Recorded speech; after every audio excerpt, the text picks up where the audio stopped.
Minggu ke-9 tentang konsep dasar kelakuan atau perilaku hewan.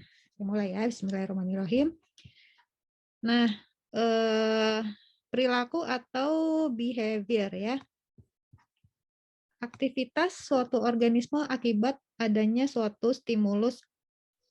Stimulus itu bahasa lainnya rangsangan dari luar. Jadi ketika ada stimulus atau rangsangan dari luar, kita berespon gitu ya. Responnya itu suatu aktivitas. Jadi misalnya stimulus hari ini ada kuliah biologi gitu ya. Perilaku kita otomatis kalau misalnya mau menghadapi kuliah, ya mempersiapkan diri lah gitu ya. Tapi ini perilaku ini berulang-ulang ya melekat pada satu organisme, bisa diamati. Nah ini kerja saintis itu begitu. Jadi di file kuliah ini teman-teman bisa melihat ya pengamatan menghasilkan suatu fakta gitu.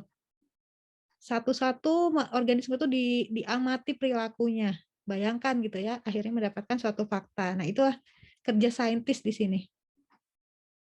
Nah, ada yang namanya antropomorfisme. Antropos manusia, morfisme itu bentuk gitu ya.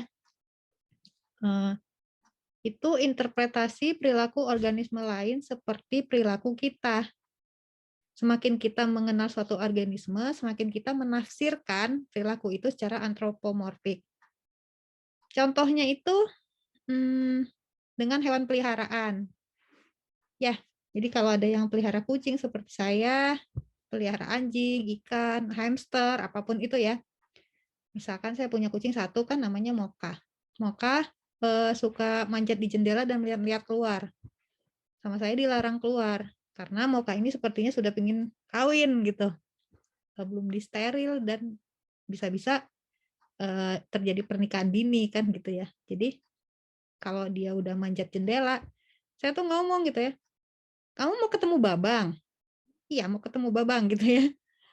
Mana babangnya? Nggak kelihatan ya? Diajak ngomong gitu ya. Apapun gitu ya kalau teman-teman yang punya binatang peliharaan.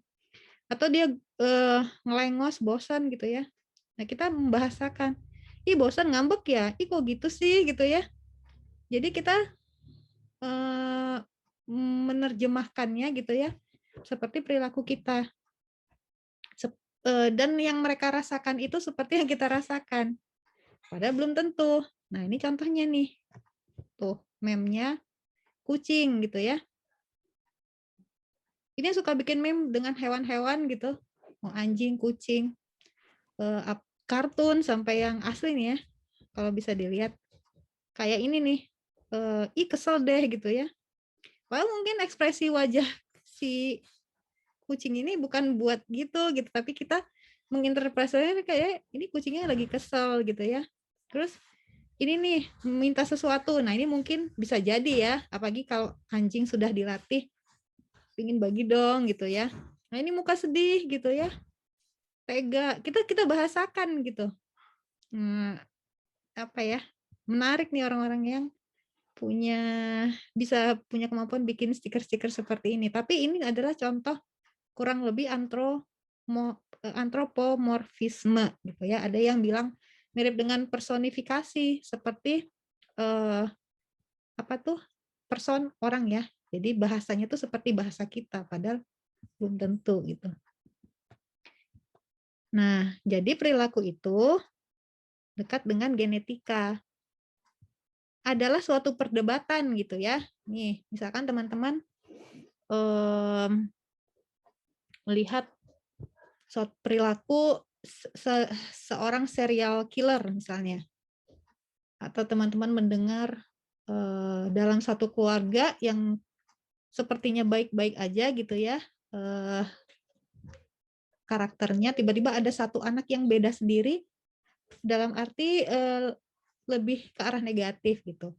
Nah itu kan biasanya secara ini nanti ada yang kriminolog ya, nama ahli yang bisa membaca gitu ya, mempelajari dengan mendalam apa sih modus motif dari seorang serial killer ini gitu ya, sehingga dia memunculkan perilaku itu. Apakah itu nature-nya udah ada, artinya dari gennya itu udah ada, atau itu dari nurture, yaitu hasil interaksi makhluk hidup itu, orang itu dengan lingkungannya atau pengalamannya gitu ya. Jadi misalkan dalam satu keluarga tiba-tiba, terdengar, orang tuanya bicara kepada anaknya yang perilakunya cenderung negatif, di keluarga kita ya, dari nenek-nenek kita, saking marahnya gitu ya, "Tidak ada yang kelakuannya seperti kamu, kamu bukan keluarga ini, bla bla bla bla," gitu ya.